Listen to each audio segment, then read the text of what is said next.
Aujourd'hui, les lasers Ytterbium ultra-courts industriels se sont imposés comme des outils indispensables pour des marchés industriels, médicaux et scientifiques très divers.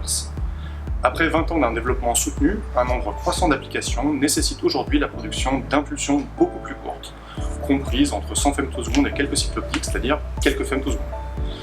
Or, les propriétés spectroscopiques des milieux à gain des lasers Ytterbium industriels ne permettent pas d'obtenir des impulsions aussi courtes directement en sortie des lasers, et c'est ce problème que nous avons résolu. Bonjour, je suis Johan Zauter, j'ai 39 ans, je suis titulaire d'un doctorat en physique des lasers. Aujourd'hui, ingénieur recherche et développement et responsable de ligne de produits chez Amplitude.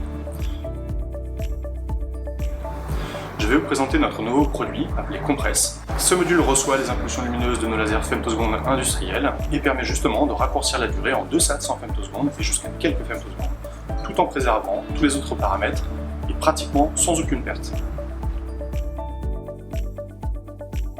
Ce développement a été réalisé avec une équipe pluridisciplinaire que je coordonne et qui fonctionne comme une start-up. Elle est regroupée au sein d'un laboratoire de recherche commun qui a été créé en 2011.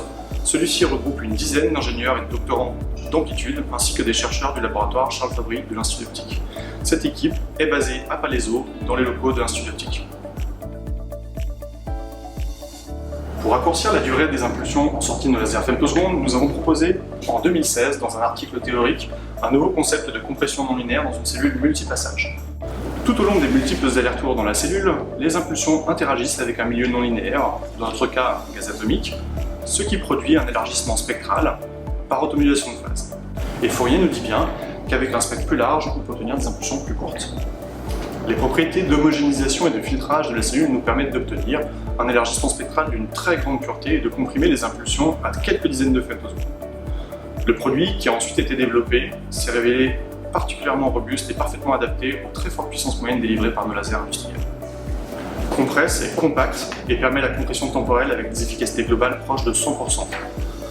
En seulement 4 ans, nous sommes passés d'un niveau de maturité technologique TRL1, c'est-à-dire un concept, à des démonstrations et au déploiement dans des milieux environnementaux opérationnels avec une architecture brevetée qui nous permet aujourd'hui de comprimer les impulsions jusqu'à 6 femtosecondes, c'est-à-dire moins de 2 cycles optiques.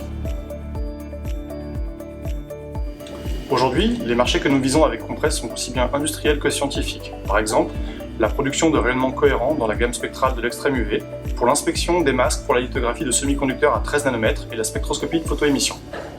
Le développement de Compress est une innovation qui a fait ses preuves et qui nous a déjà permis d'embaucher 5 nouveaux collaborateurs et collaboratrices. L'aventure continue.